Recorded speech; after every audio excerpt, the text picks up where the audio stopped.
الرحمن الرحیم نحمده ونصلی ونسلم علی حبیبہ الکریم وعلی آلہ وصحبہ اجمعین اما بعد۔ کتاب کا نام ہے فتح المعین، صفحہ نمبر 8۔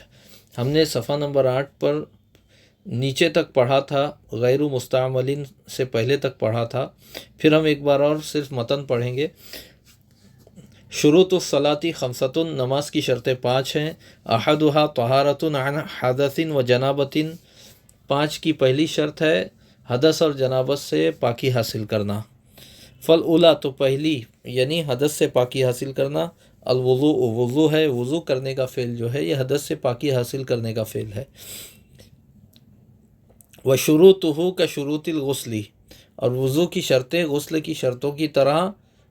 5 ہیں۔ وہ کیا ہے؟ پہلی شرط ماء مطلق، مائع مطلق، پھر آگے ہے غیر مستعمل فی رفع حدث، جو رفع حدث میں مستعمل نہ ہو، و ازالت نجس، اور نجاست کے ازالے میں مستعمل نہ ہو، قلیلا، اس حال میں کہ وہ مستعمل پانی تھوڑا ہو، تو ایسا نہ ہو۔ غیر مستعمل فی رفع حدث و نجس قلیلا، یعنی وہ پانی اس پانی کا غیر ہو، مائع مطلق اس پانی کا غیر ہے جو رفع حدث یا ازالہ نجاست میں استعمال ہوا ہو، اس حال میں کہ وہ قلیل ہو۔ یعنی اگر پانی قلیل نہیں ہے، استعمال شدہ پانی کثیر ہے، زیادہ ہے، تو اب وہ استعمال شدہ ہے تب بھی اگر اس میں کوئی تغیر نہیں تو وہ مستعمل نہیں ہے۔ اس کی تفصیل ابھی بتاتے ہیں۔ مائع مطلق کی صفت ہے غیر مستعمل، جو غیر مستعمل ہو، استعمال شدہ نہ ہو۔ کس چیز میں استعمال شدہ نہ ہو؟ فی فرضی طہارتین، یہ فتح المعین ہے، شرح ہے، فرضی طہارتین، کسی فرض طہارت میں استعمال نہ ہوا ہو۔ اب وہ فرض طہارت سے کیا مراد ہے؟ من بیانی آ رہا ہے، من رفعی حدث، یعنی حدث کا رفع کرنا، یہ فرض طہارت ہے۔ اصغرا او اکبرا، وہ حدث خواہ اصغر ہو یا اکبر، یہ فرض طہارت ہے، اس میں استعمال نہ ہوا ہو۔ ولو من طہر حنفی لم ینوی، اگرچہ ایسے حنفی کی طہارت سے ہو جس نے نیت نہ کی ہو۔ مذہب شافعی میں وضو میں بھی نیت فرض ہے، غسل میں بھی نیت کرنا فرض ہے۔ بغیر نیت کے نہ وضو ہوگا نہ غسل ہوگا، ٹھیک ہے۔ لیکن حنفی مذہب میں نیت ضروری نہیں ہے وضو اور غسل میں، تو بغیر نیت کے اگر کوئی حنفی وضو کرتا ہے یا غسل کرتا ہے تو شافعی مذہب کے مطابق یہ وضو درست نہیں ہوتا، لیکن اس حنفی کا فرض ادا ہو جاتا ہے حنفی مذہب کے اعتبار سے۔ تو شافعی علماء بھی کہیں گے کہ ہاں، اللہ کی بارگاہ میں وہ اپنے فرض سے عہدہ براں ہو گیا۔ تو گویا کہ حنفی جو نیت نہ کرے، بغیر نیت کے وضو یا غسل کرے، تو یہ طہارت ایسی طہارت ہے جو اللہ کی بارگاہ میں اسے فریضے کی ادائیگی کا مستحق کر دے گی۔ تو اس لیے ایسے حنفی کا وضو یا غسل ہو جس نے نیت نہیں کی، اگرچہ شافعی مذہب میں یہ وضو یا غسل صحیح نہیں، لیکن اس حنفی کی طرف نسبت کرتے ہوئے، اس کے اعتقاد کی طرف نسبت کرتے ہوئے یہ وضو بھی شرعی ہے، اس لیے ایسا پانی بھی مستعمل ہے۔ ولو من طہر حنفی لم ینوی، اگرچہ ایسے حنفی کی طہارت سے ہو جس نے نیت نہ کی ہو، او صبی، یا ایسے بچے، ایسے نابالغ کی طہارت سے ہو، لم یمیز، جو صاحب تمیز نہ ہوا، لطوافن، طواف کے لیے، یعنی ایسے نابالغ بچے کی طواف کے لیے پاکی حاصل کرنے سے ہو جو صاحب تمیز نہ ہوا۔ یعنی مسئلہ یہ ہے کہ اگر نابالغ بچے کو حج یا عمرہ کے لیے لے جائیں گے تو طواف کے لیے جو ہے پہلے اس کو وضو کرایا جائے گا، تو اگرچہ بچہ جو ہے وہ نیت کا اہل نہیں ہے، نہ غیر ممیز ہونے کی وجہ سے، عاقل بھی نہیں ہے، بالغ بھی نہیں ہے، غیر ممیز ہے، لیکن اس کا والد جو ہے اس پہ فرض ہے کہ وہ بچے کو وضو کرائے۔ تو یہ وضو وہ ہے جو مالا بدہ منہو ہے، جس کے بغیر چھٹکارا نہیں ہے۔ تو اگرچہ نیت نہ کرے بچہ تب بھی یہ وضو لا بدی ہی ہے، جس کے بغیر چھٹکارا نہیں ہے۔ تو ایسے وضو میں استعمال ہونے والا پانی بھی مستعمل ہے۔ تو وہی فرما رہے ہیں غیر مستعمل فی فرضی طہارت من رفع حدث اصغر او اکبر ولو من طہر حنفی لم ینوی او صبی لم یمیز لطواف۔ مائع مطلق جو مستعمل نہ ہو کسی فرض طہارت میں، یعنی کسی حدث کے رفع کرنے میں، خواہ وہ حدث اصغر ہو یا اکبر ہو، اگرچہ ایسے حنفی کی طہارت سے ہو، ایسے حنفی کے پاکی حاصل کرنے سے ہو جس نے نیت نہ کی ہو، یا طواف کرنے کے لیے ایسے نابالغ بچے کی طہارت سے ہو جو صاحب تمیز نہ ہوا ہو۔ اسی طریقے سے فقہا بیان کرتے ہیں کہ اگر یہودی یا عیسائی بیوی ہے کسی کی، شرطوں کے ساتھ اس نے اہل کتاب میں سے کسی عورت سے نکاح کیا ہے، تو جب وہ حیض یا نفاس سے پاک ہو جائے تو اگر وہ غسل کرتی ہے تو اس کا غسل شرعاً ہوتا نہیں ہے، کیونکہ غسل کے لیے نیت ضروری ہے، اور نیت بغیر ایمان کے ہو ہی نہیں سکتی، نیت کا اہل صرف ایمان والا ہے۔ لیکن ایسی یہودیہ یا ایسی نصرانیہ جو حیض یا نفاس سے پاک ہو جائے تو بغیر اس کو غسل کرائے اس سے جماع کرنا یہ جائز نہیں ہے اس کے مسلمان شوہر کے لیے، تو ویسی صورت میں وہ غسل کروائے گا، اگرچہ اس غسل میں بھی نیت نہیں ہوتی، ٹھیک ہے، لیکن یہ ایسا غسل ہے جس کے بغیر چھٹکارا نہیں، لا بدہی غسل ہے، مالا بدھا منہو ہے، اس وجہ سے ایسے غسل میں استعمال ہونے والا پانی بھی مستعمل ہے۔ یہ ایک اور مثال ہے۔ اب آگے بڑھیے۔ وَإِزَالَةِ نَجَسٍ وَلَوْ مَعْفُوًا عَنْهُ، جو مستعمل نہ ہو رفع حدث میں اور کسی نجاست کے ازالے میں، اگرچہ وہ نجاست معفو عنہ ہے، یعنی بعض نجاستیں وہ ہیں جو نماز میں معاف ہیں، ٹھیک ہے، لیکن جب ان کو زائل کرنے کے لیے آپ پانی کا استعمال کریں گے تو وہ پانی مستعمل ہو جائے گا۔ مثال کے طور پہ راستے کا کیچڑ جو ہے یہ معاف ہے، آدمی کے پاؤں میں لگ جائے یا نچلے پائچوں میں لگ جائے تو یہ معاف ہے، کیونکہ ان سے بچنا دشوار ہے، تو آپ اس کی ناپاک کیچڑ، متنجس کیچڑ کو لے کر بھی نماز پڑھ سکتے ہیں، لیکن جب آپ اس کیچڑ کے ازالے کے لیے پانی کا استعمال کریں گے اور پانی سے آپ اپنا پائچہ یا اپنا پیر دھوئیں گے تو وہ پانی جو اس میں مستعمل ہوگا وہ پانی مستعمل ہے، وہ پانی مطلق نہیں ہے، یعنی نجاست معفو عنہا ہے، اگرچہ نماز میں معاف ہے تب بھی اس کے ازالے میں جو پانی استعمال ہوگا وہ مستعمل ہے۔ کسی بھی متنجس چیز کو جب آپ پاک کریں گے، متنجس چیز وہ پاک چیز ہے جس پر کوئی نجس و نعل لگے جس کی وجہ سے وہ متنجس ہو جائے، اس کو پاک کریں گے، آپ پانی استعمال کریں گے تو وہ استعمال شدہ پانی مستعمل ہوگا۔ قلیلاً ای حال کون المستعملی قلیلاً، یعنی اس حال میں کہ مستعمل تھوڑا ہو، ای دون القلتین، یعنی قلتین سے کم ہو تو وہ مستعمل ہے۔ فرماتے ہیں فَإِن جُمِعَ الْمُسْتَعْمَلُ، پھر اگر مستعمل پانی کو جمع کیا جائے، فَبَلَغَ قُلَّتَيْن، تو وہ قلتین کی مقدار کو پہنچ جائے، فَمُطَهِّرٌ، تو وہ پاک کرنے والا ہے، قول اصحاب پر، جیسا کہ بین السطور میں ہے۔ دیکھیے قلتن کا مطلب ہے مٹکا، قلتان یا قلتین یعنی دو مٹکے۔ حجر ایک علاقہ تھا، حضور علیہ السلام کے زمانے میں اس علاقے میں ایک سائز کے مٹکے بنا کرتے تھے۔ حضور علیہ السلام نے فرمایا کہ جب حجر نامی گاؤں کے 2 مٹکوں کے برابر پانی ہو جائے تو وہ نجاست کو قبول نہیں کرتا، یعنی صرف نجاست کے ملتے ہی متنجس نہیں ہوتا، بلکہ ان الماء لا ينجسه شيء الا ما غیر لونه او طعمه او ریحه، کہ مائع کثیر کو کوئی چیز نجس نہیں کر سکتی مگر وہی جو اس کے رنگ کو یا بو کو یا مزہ کو بدل دے۔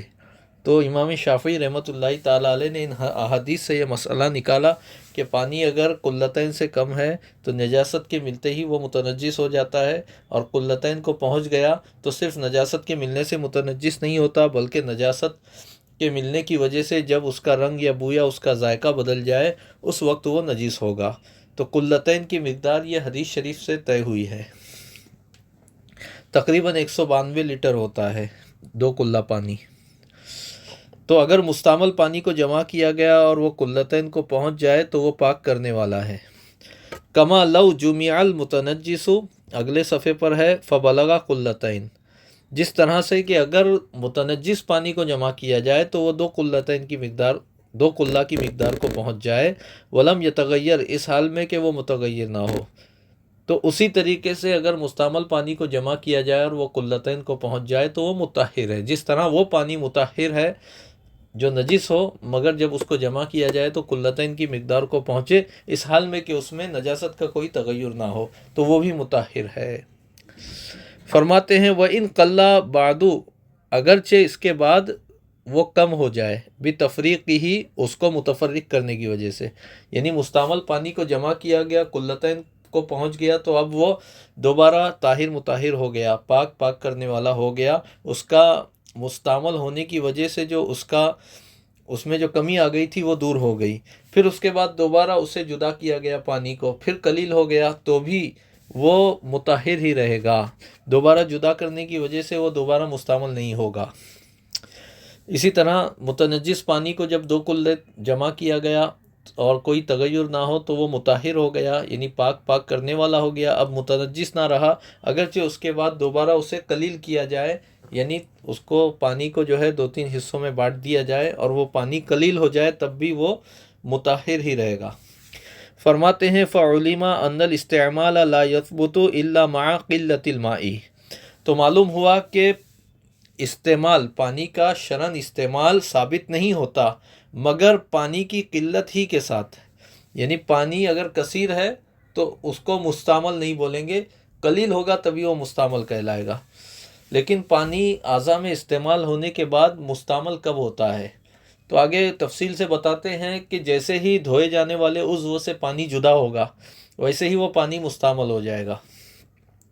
تو عضو سے پانی جدا ہوتا ہے، کبھی حقیقت میں جدا ہوتا ہے، کبھی حکماً جدا ہوتا ہے۔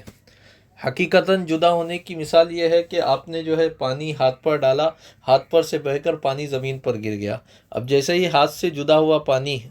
تو ابھی زمین پر گرا نہیں، ہوا ہی میں تھا، جیسے ہی ہاتھ سے جدا ہوا وہ مستعمل ہو گیا، تو یہ انفصال حقیقی ہے، یعنی حقیقت میں پانی عضو سے جدا ہوا۔ اور ایک ہے انفصال حکمی۔ انفصال حکمی یہ ہے کہ پانی جسم سے جدا نہیں ہوتا مگر اس محل سے، اس مقام سے جدا ہو جاتا ہے جس کا دھونا شرعاً مطلوب ہے۔ مثال کے طور پہ کوئی شخص اپنا ہاتھ سیدھا اوپر کھڑے کرے، سیدھا بالکل اوپر اٹھائے آسمان کی طرف، اور اس کی انگلی کی طرف سے پانی ڈالا جائے، پانی بہتے ہوئے جب اس کی کلائی پر سے بہے گا، اس کی کوہنی کے پار جائے گا، تو اب یہ فرض محل سے نکل گیا، لیکن اب بازو پر پانی آیا، بازو جو ہے اس کا دھونا وضو میں سنت ہے، فرض نہیں ہے، تو ابھی بھی سنت مقام پر ہے پانی، ابھی بھی اس کو منفصل نہیں مانیں گے۔ پھر جب اس کے کندھے سے آگے بڑھا، اس کے مونڈھے سے، کیونکہ بازو کا دھونا سنت ہے، بازو کے اوپر کا حصہ جو ہے کندھے کا حصہ دھونا سنت نہیں ہے، لیکن جب مونڈھے سے آگے بڑھا اور اب اس کی بغل میں آیا یا اس کے سینے پر آیا یا اس کے کاندھے کے اوپر آیا، تو اب حقیقت میں تو جسم سے لگا ہوا ہے پانی لیکن حکماً منفصل ہے، تو اب مستعمل کہلائے گا وہ پانی۔ تو پانی منفصل ہوگا، جدا ہوگا، تبھی وہ مستعمل کہلائے گا، یا تو جسم سے حقیقت میں جدا ہو یا جدا ہونے کے حکم میں ہو۔ آگے انشاءاللہ اس کی تفصیل بتائی جائے گی۔ فرماتے ہیں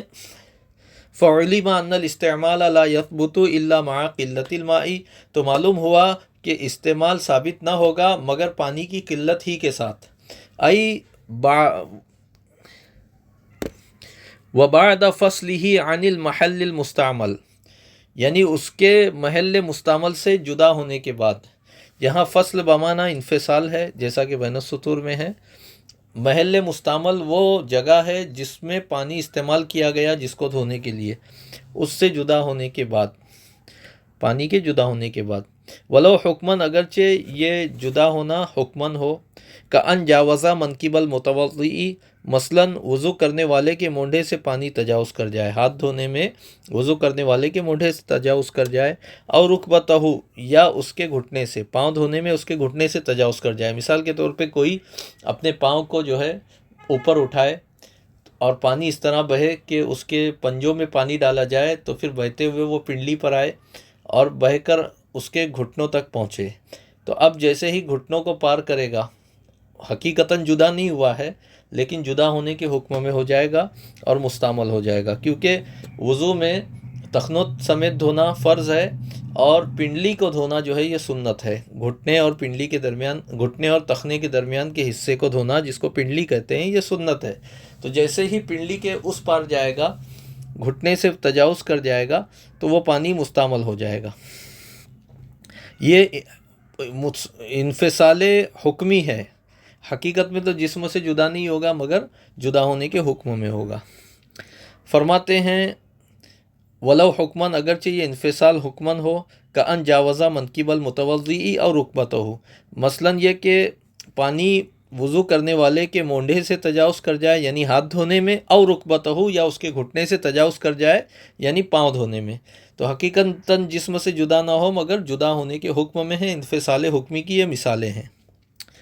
فرماتے ہیں وَإِنْ عَادَ لِمَحَلِّهِ، اگرچہ وہ اپنے محل کے طرف واپس لوٹ آئے، یعنی جدا ہو کر پھر دوبارہ محل مستعمل کی طرف لوٹے، تب بھی ایک بار جدا ہو گیا تو وہ مستعمل ہے۔ اَوْ انتقل مِنْ يَدٍ لِأُخْرَى، یا پانی ایک ہاتھ سے دوسرے ہاتھ کی طرف منتقل ہو جائے، یہ انفصال حقیقی کی مثال ہے۔ ایک ہاتھ سے دوسرے ہاتھ کی طرف منتقل ہو جائے تو یہ انفصال حقیقی ہے۔ نعم، ہاں، لا یضر فی الحدث انفصال الماء من الکف الی الصعید، ہاں حدث میں یعنی رفع حدث میں یعنی وضو کرنے میں پانی کا ہتھیلی سے کلائی کی طرف جدا ہونا ضرر رسا نہیں۔ کیوں؟ کیونکہ جب ہم ہتھیلی سے پانی کلائی کی طرف ڈالتے ہیں تو بعض اوقات جدا ہو کر پھر کلائی پر گرتا ہے، تو اکثر اور عام طور پہ پانی کا گھومنا یہاں ہوتا ہے، پانی کا تقاذف یا تطایر اسی طرح ہوتا ہے، اس لیے یہ معاف ہے، یہ چلے گا۔ فرماتے ہیں نعم لا یضر فی الحدث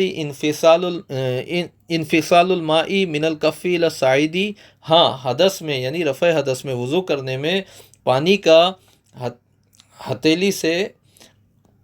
کلائی کی طرف منفصل ہونا، جدا ہونا ضرر رسا نہیں۔ ولا فی الجنبی، اور نہ ہی جنابت میں انفصالہ پانی کا منفصل ہونا من الراس الی نحو الصدر، سر سے سینے جیسے کی طرف، نحو میں کندھا بھی آ گیا، سر سے کندھے پر یا سر سے جو ہے سینے پر، سر سے سینے جیسے کی طرف پانی کا جو ہے جنابت میں منفصل ہونا یہ ضرر رسا نہیں۔ مما یغلب فیہ التقاذف، یعنی وہ اس جگہ کی طرف جس جگہ پانی کا گھومنا، پانی کا بہنا غالب ہے۔ بین السطور میں ہے تقاذف کیا ہے؟ وہوا جریان الماء الیہ علی الاتصال، اور تقاذف یہ ہے کہ جس کی طرف پانی کا بہنا جو ہے جدا ہوئے بغیر یہ اکثر ہو، تو اب وہاں پر اگر جدا ہو کر بھی جائے گا تو یہ ضرر رسا نہیں ہے۔ وصلی اللہ علی سیدنا محمد وآلہ وصحبہ اجمعین والحمد للہ رب العالمین۔